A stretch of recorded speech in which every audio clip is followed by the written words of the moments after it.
Peggy 18.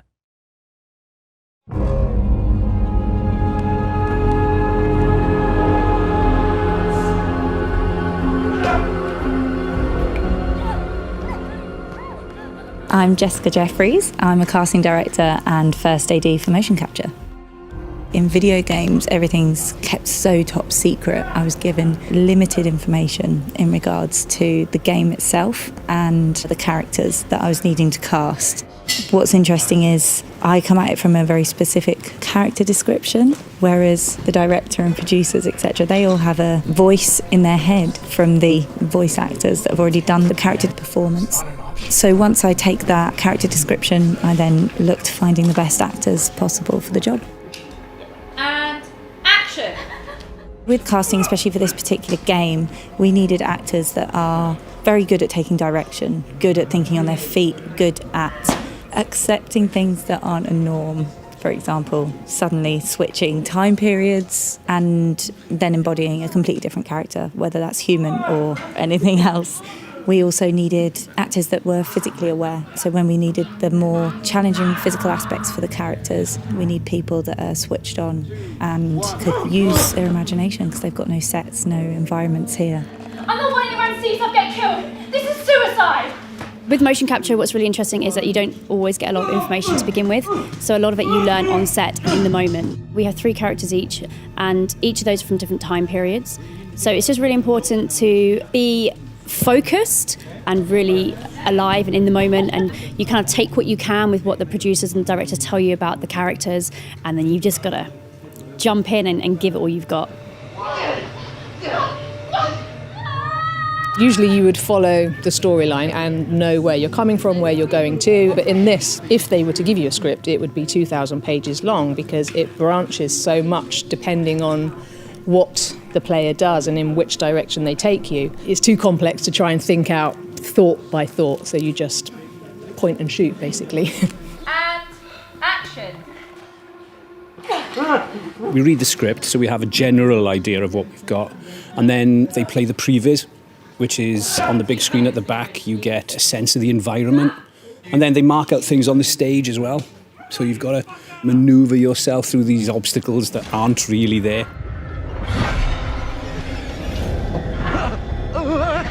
Each day is completely different. You walk in, it's sort of, and now today you're running from a monster in the woods, and go. So you just have to run away from a monster in the woods and just be at the mercy of the direction and just trust that they know exactly the data that they've got so that they can make the performance from the base that you give them. Daniel? You okay? Say something!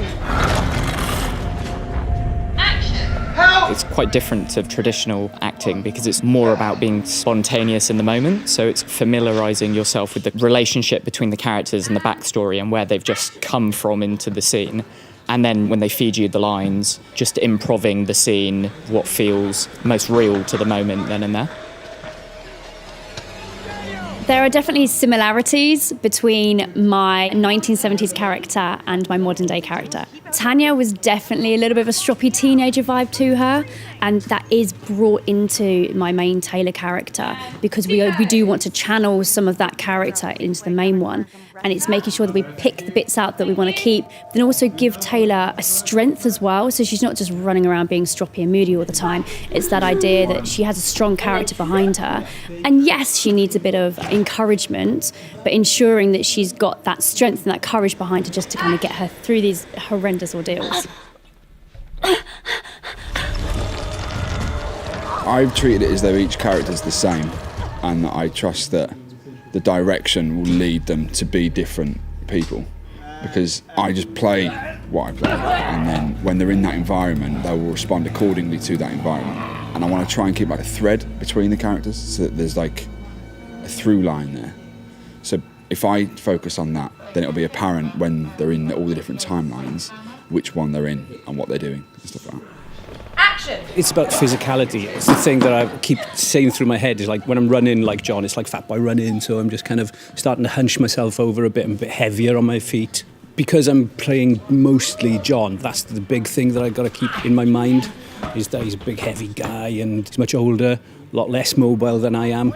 There was a bit we shot when I was running a lot and I was halfway through, I thought, my God, I'm just running like me, you know, and I had to sort of like stop and start again and find a certain particular run for John. Get to the church! Run!